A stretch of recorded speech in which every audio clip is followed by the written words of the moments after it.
Hi, everybody. Long time no talk. I'm sorry I've been away for a while, but the industry is starting to open up, and so I have auditions every week, and there's little time for things like this. But here I am today in black and white. I actually wrote notes for this particular video probably a month and a half ago, and that's how long it's taken me to actually put it into action. But here I am. Today's episode is all about the ways in which we need to take care of ourselves and what happens if we don't. In episode 11, I talked about self-love and what that looks like. In short, it means taking care of yourself physically, mentally, and spiritually. You know, body, mind, and soul or spirit. Christianity teaches people that their body is a temple, and that's why they need to take care of it. And it's true.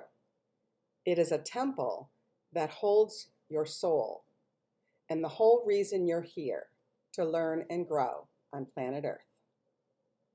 My personal philosophy for many years now has been not to run to the doctor for every little ache and pain, but to try to resolve it on a more holistic level. Do I do it perfectly? Absolutely not. But I'm certainly way better at it now than I used to be years ago. Progress, not perfection. When I was in my 20s, I had my first child, and that seemed to cause some reoccurring back problems in my life. I decided to go and see a chiropractor. And this goes back to a period of time when chiropractors were still thought of as witch doctors. So you can see how far we've come. When the doctor actually looked at my chart and the questions I answered, he noticed that I had severe allergies and that I used to get 3 shots in each arm once a month. And he asked me how long I had had these allergies. I explained to him that I had been dealing with them for many years, and he managed to connect when they began to when I had my first child, during my pregnancy.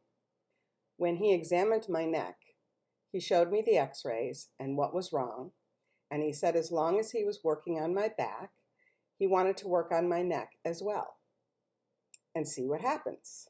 So I told him to go for it. Within 2 weeks, not only my back was better, but my allergies were as well. I stopped taking the shots, and honest to God, I have never gone back to getting shots again, and I still do not have any allergy problems. Well, that sold me.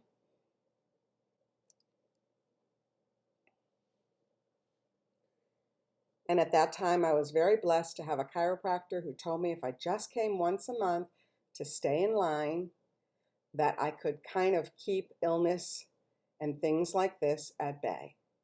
And he was absolutely right. For many, many years, I didn't even have a primary care provider because chiropractic care always kept me healthy. Up until about 7 years ago when it became cost prohibitive. Why is it cost prohibitive? Because I live in Los Angeles and everything here is overpriced. And now I'm retired and I'm on a fixed budget, so I just can't afford to spend that kind of money every month unless I absolutely have to. I think I may have talked about this in a previous video, how Dharma would talk to us about the physical ailments we had, and he would give us all natural recommendations for healing, including crystals and that sort of thing. But unfortunately, I didn't have 24/7 access to Dharma, and nobody did. But one of the things that he taught us was that our emotional body affects our physical body. By that I mean that how we handle our emotions can have an impact on the kinds of illnesses that we attract to our body. So during my early spiritual studies, I found a woman by the name of Louise Hay, who was kind of a spiritual expert on this topic. and I'm sure many of you have heard of her before. But for those who haven't, Louise wrote several books on self-healing, and there's one in particular that I purchased back in the 90s, which I still keep a copy of in my desk today. And not only do I use it for myself, but I use it for other people who come to me and say, hey, what's the emotional reason behind this knee problem I'm having? And so I give them that information, and I recommend that they buy the book. Here's a picture of it so you can see what it looks like. Inside this little book called Heal Your Body, you will find an alphabetical list of every physical ailment that you might be experiencing.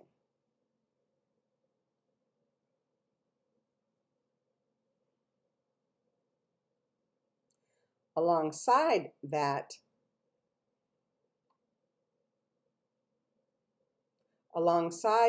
problem that you're having, they will give you the emotional explanation as to why this is manifesting in your body.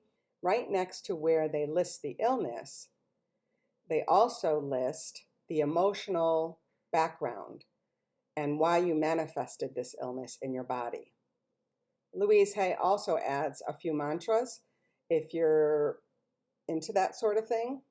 I've never really used the mantras. I've just used the knowledge of what's causing it and worked on my emotions as a result. So let me explain to you by giving you an example of how this book has been used by me in the past. Around 1990, my son was about 8 or 9 years old, and he would have constant nosebleeds for no good reason. And by the way, I had that same problem when I was a young child as well. So I looked up nose and nosebleeds in this little book, and here is what it had to say. A need for recognition, feeling unrecognized and unnoticed, crying for love. That made sense to me because that's how I felt as a child. But now I realized that my son was experiencing the same thing. And that's probably because I worked really hard in those years. I was an IT specialist, I was an IT manager, and I was putting in 60 hours a week and had very little time for my family. The little mantra next to this section said, I love and approve of myself. I recognize my own true worth. I am wonderful. So I told my son about this, and I told him the next time he had a nosebleed to try this. So I remember one morning at breakfast, my son telling me that he had had a nosebleed during the middle of the night. And so he tried using the mantras, and he told me that the nosebleed stopped almost immediately. So he continued to use this method until his nosebleeds stopped for good. I no longer have them either, by the way. So between this little book and a chiropractor, like I said before, I literally went years without ever seeing a doctor. People would say, who's your doctor? I'd say, I don't have one because I didn't need one. Preventative care.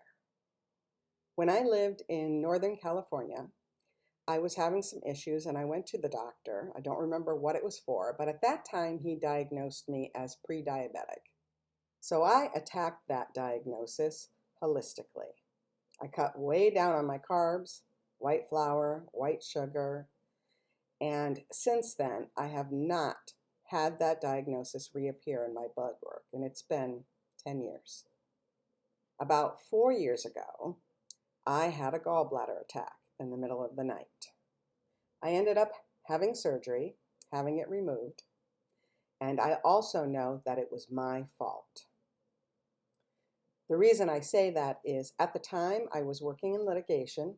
It was a very, very stressful job, and I not only ate poorly on a daily basis, I would eat my frustration and my anger with that job, and I would use food as comfort when I would get home from work, and that's what manifested my physical problem, a combination of my mental health as well as my physical health, which I was not taking care of at that time. So how did I start out? I started by going on the Whole30 diet. And what that basically does is really clean out your system. But it's very limited as to what you can have. And it's really centered around eating clean. So I couldn't have carbs. I couldn't have even corn or peas. Couldn't have potatoes. Couldn't have anything with sugar in it, not even in my coffee. Couldn't have dairy. Couldn't have beef. And it goes on and on. Well, I lost weight very quickly. I probably lost 15 or 20 pounds during that month. And when I came off of that diet, I continued to eat clean, but not quite as rigid as the Whole30 diet. And I have continued to lose weight for a total of now 55 pounds in the last 3 years, without exercise, mind you.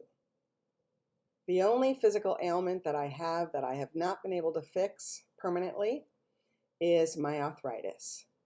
And I know part of that is my genetics and part of it is my age. But what I can tell you is how I eat affects my pain levels and how I feel. And I do use medication now, mainly because I'm experiencing permanent damage in my hands. So the combination of both is what keeps me on track. Now, there are a zillion books on this, but high amounts of sugar, as well as high amounts of red meat, causes cancer in the body, which I spoke about in an earlier episode with DK, where he talked about it not being spiritually wrong to eat cows, but that factory farming and all of the chemicals and antibiotics and everything else that they pump the cows with are what's causing the problems in our bodies. But what also causes cancer on the emotional side are negative emotions, such as fear, anger, anxiety, stress, worry. They're really, really harmful for your body. Also, any unresolved emotional pain, say from your childhood or from a relationship, all of this needs to be worked out, and you have to find new tools to handle the things like anger and anxiety and stress.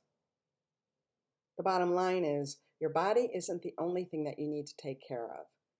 You also have to take care of your mind, your emotions, and your soul. For your body, there's chiropractic care, acupuncture, cannabis, etc., etc.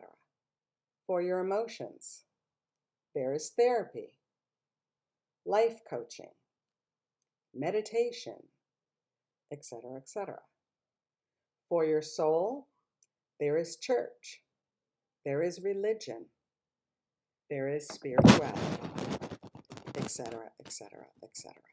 I call them the big three: your mind, your body, and your soul. And if you take care of them, they will take care of you.